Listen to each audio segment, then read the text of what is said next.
Were you raised religiously? No, I was raised as an atheist because I did most of my growing up as a child and as a teenager in Cuba. So, even though I have to say that regardless of the fact that it was an atheist system, culturally and ethnically, we can't deny where we come from. So there is definitely Christianity, there is definitely Santeria. There is all this mosaic of different religious beliefs that I think were very latent, even though we didn't have the freedom to be 100% honest about what our religion or in this case spiritual path was. But I think that spirituality is something that comes later on in my life. It's something, even though I had the awareness that there was such a thing as a spiritual world ever since I was a child.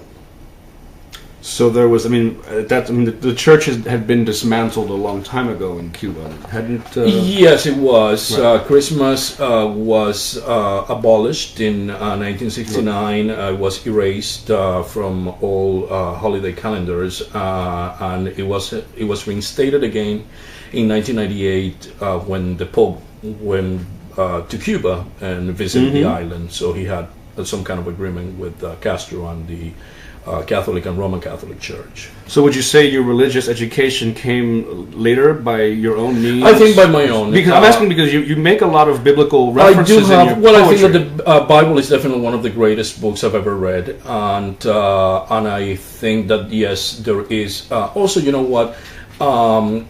Most of the parables in the Bible are really universal. They all contain universal archetypes, and that is a late motive in my poetry. I'm always interested in universal archetypes, and no matter how mundane the situation that I'm engaged in or I am describing is, I always feel that can it's like a metaphor that never comes back, that has wings of its own, and it can then reflect on some other issues, desires that we have as humans. Are you attracted to Catholic sensuality? Because there's kind of this repressed sexuality, especially in the iconography and the painting. Absolutely. In that sense, look at Greco, Goya,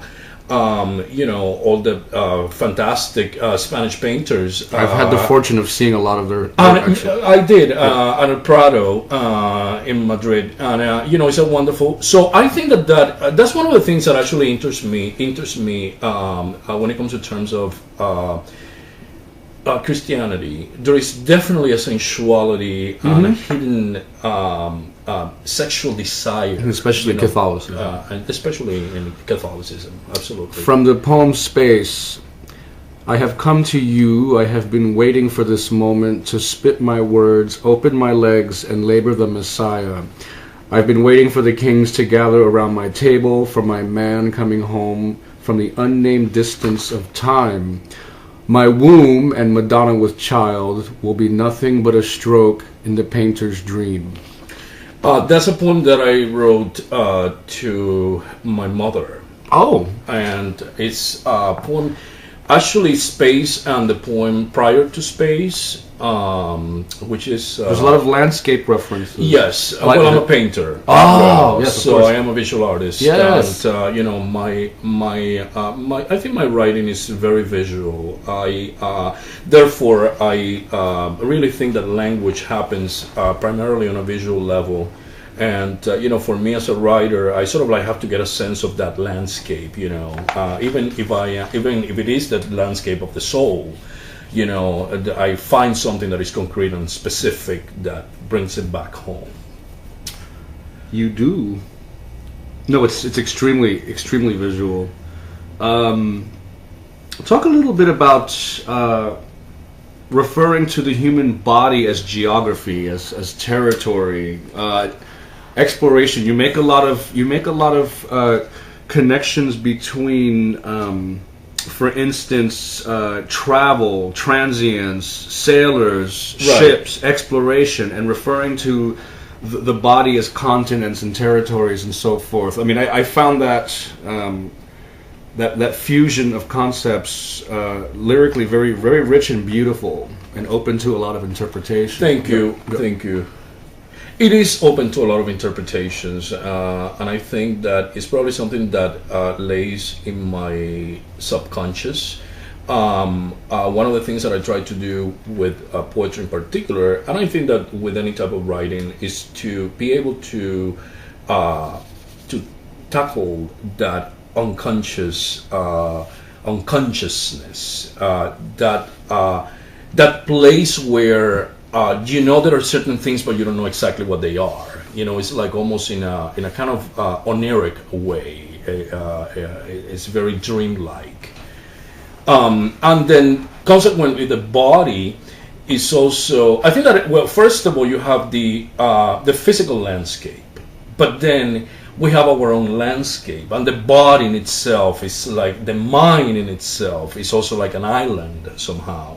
So therefore, the reference to always this journeying, this voyage, the voyage of life. So it is making references to all these again universal archetypes and desires. That, I mean, as humans, we're all looking for the same.